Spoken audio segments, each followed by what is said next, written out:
The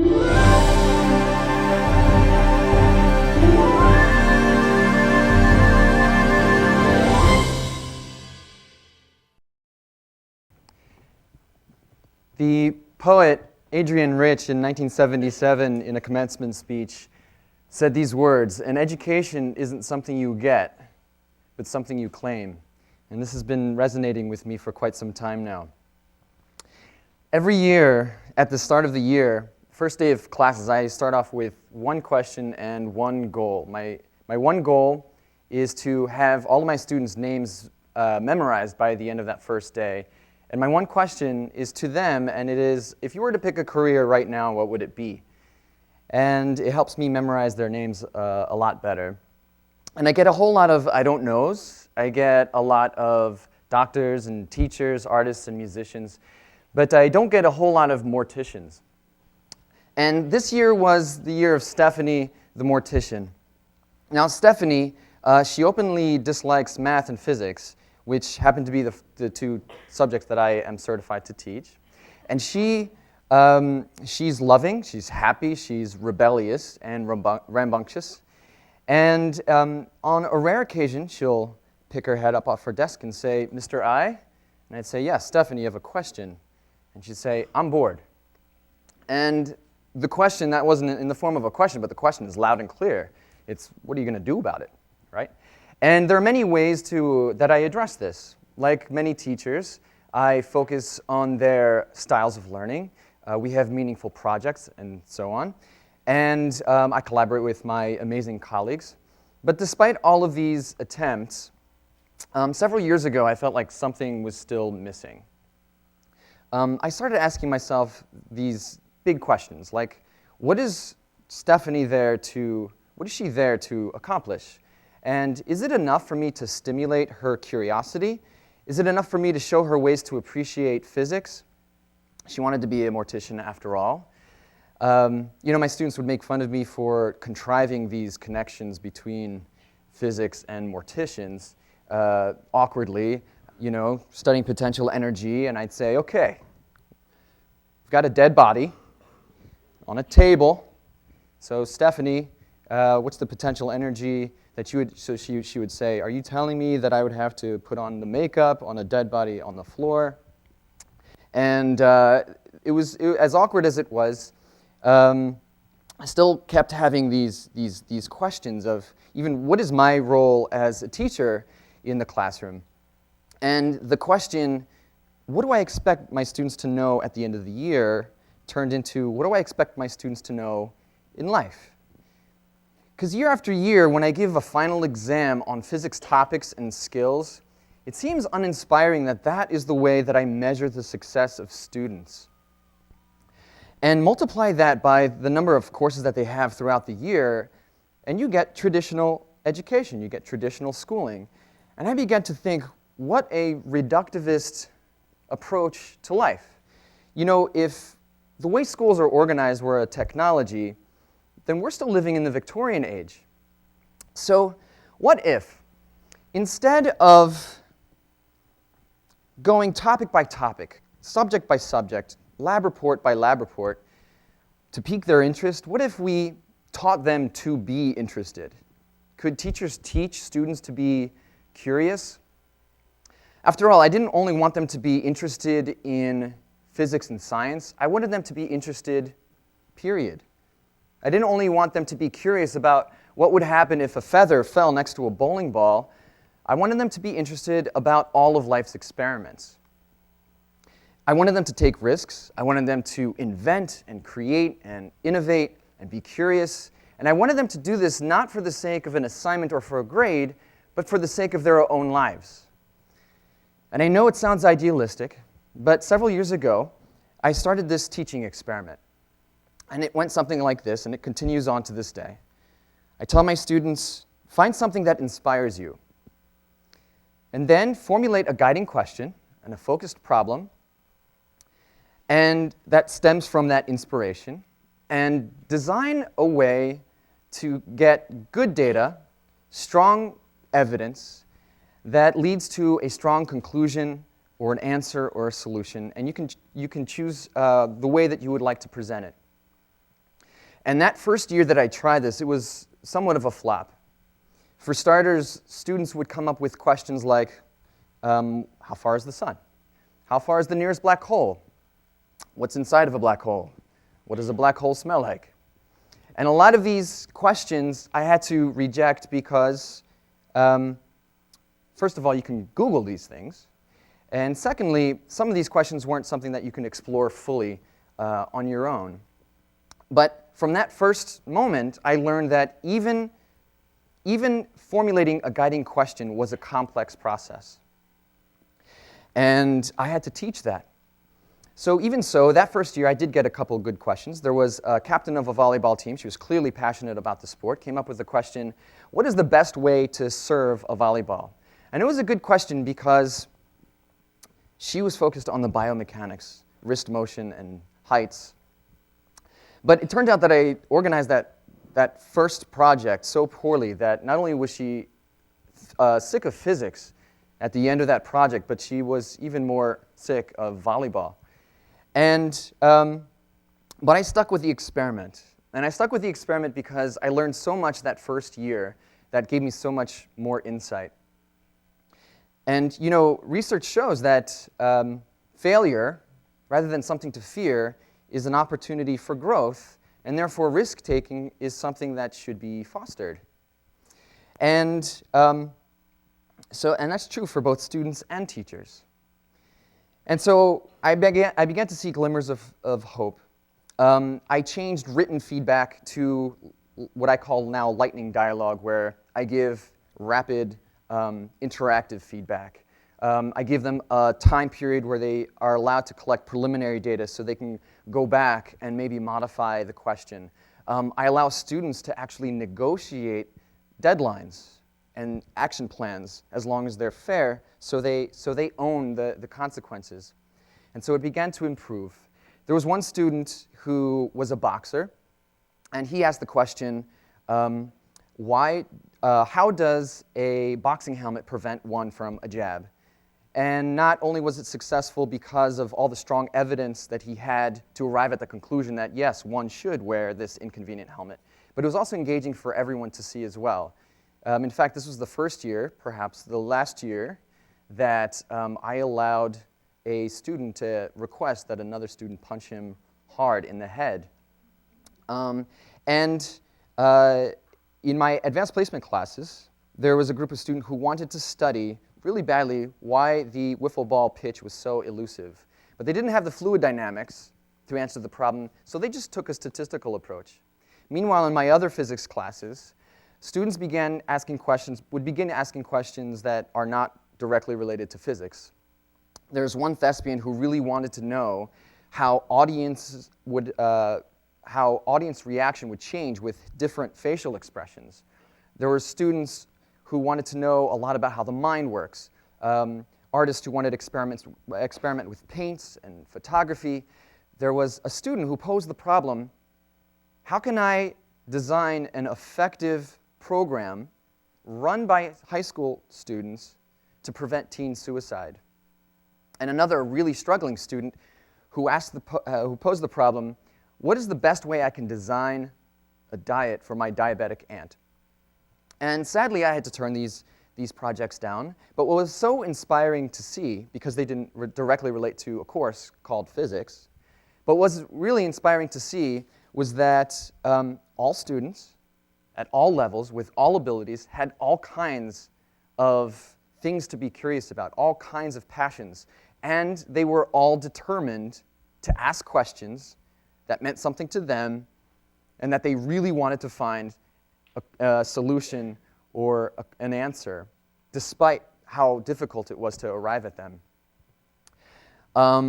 And so the experiments went on, and I started to think to myself, can one teach innovation, curiosity, and creativity?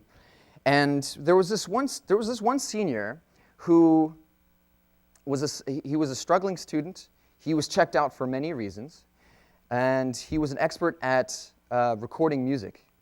And after a little bit of a struggle, he came up with the idea, okay, how do I lay down a quality track? And I said, all right, let's start there. can you define quality? What are all the variables that you're going to have to measure?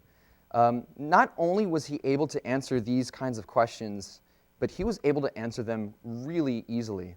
He wasn't an expert in physics, not by a long shot. He was a D and F student all across the board at what I call textbook physics. But here, he was an expert. He was a real expert at recording music. And here I had the opportunity to harness his innate curiosity and passions to help him solve a problem that was real to him. And so to that question, can I teach curiosity, innovation, and creativity? I think the answer is yes, but not so much that teachers can teach these things, so much as they can cultivate and nurture it. I think there is whether it sounds subtle or not, I think there's a significant shift behind teaching curiosity, stimulating curiosity versus cultivating and nurturing it. And so I posed the problem to myself, if teachers have the potential to cultivate curiosity, innovation, creativity, why can't schools be designed to do the same? How can school policy drive this change? And to get some more school design perspective, I'm always keeping a note of the changing tides in education. For example, did you know that just this past month, 150,000 parents in the state of New York opted their children out of standardized testing? And it made headlines because this number is set to rise significantly next year. In Finland, now Finland is reputed to be a country where they are tops in systems of education, in the system of education, and there something really radical is happening. There they are replacing subject-centered curriculum with cross-disciplinary, phenomenon-based curricula. So it's great to see that good things are starting to happen both here and abroad. But there's something that also has caught my attention that has given me pause. And I would hope that would give many people here pause. And that is the notion of that the rise of technology will once again save the day. It turns out that right now, college and beyond, the proportion of higher education students taking at least one online course is over a third. And K-12 students, K-12 situation seems to be following suit. Back in 2000, the number of students enrolled in at least one online class was at 45,000. And now, according to the 2013 statistics, it's over 7.1 million. And a lot of these students end up taking it because that class isn't offered in the school or because they have to make up for failed courses. Sounds quite efficient. Now here's a trend that is also set to rise. And this is the number of K-12 students, K-12 students enrolled full-time. Full-time, these students are getting their education online. McGraw-Hill published recently a book, several years ago, by these researchers who predicted that by 2019, 50% of all high school courses will be delivered online. I think that gives me a little bit of concern because all of these trends don't seem to be stopping. And according to them, the major theory that's driving these trends is this, that content delivery will be made so effective, so efficient by technology as to make teachers mere facilitators or course technicians, or will even begin to replace teachers. So, and meanwhile, President Obama in his 2016 budget has proposed an unprecedented $50 million specifically for effective classroom technologies. Sounds exciting? I should admit, it does sound exciting to me. After all, I'm among the first to try out any classroom technology as long as it helps me in the classroom. But if we're here to ask what's next in education, then I'm here ultimately with a plea. And my plea is this. let's just hold on just a minute. Before we spend a whole lot of time, money, and energy into technologies that may ultimately begin to replace teachers, let's focus on what the real problems of education really are. Because if we do that, I believe that we will see that technology lies not at the heart of the solution, but at the periphery of it. After all, the last thing we want to do is place a high-tech facade over an old-fashioned machine. And, I mean, can technology really replace a human teacher in the classroom? In what ways can it? What are the limitations? I mean, computers can't have nuanced conversations and form often vital bonds with students. The internet can't intervene, and whenever there's a student struggling or students struggling collaboratively in a group, these things need trust and relationships that build over time.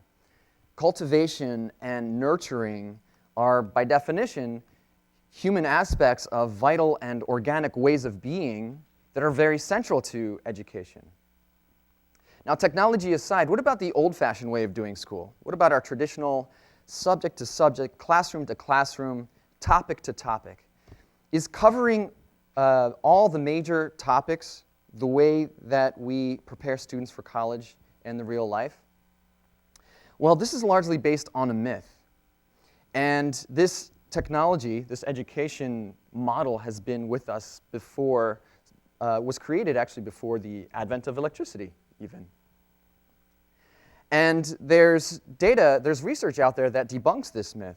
For example, in the sciences, the University of Virginia, the University of Texas, and the Harvard-Smithsonian Center for Astrophysics did this research where they followed 8,000 high school students to college, 8,000 across the nation, and they learned that college students who had in high school a science course where they covered all the major topics were actually less prepared than their peers in college who had taken the same course but covered at least one topic in depth. It sounds counterintuitive, but that's the case. And I see that right now in my own classroom.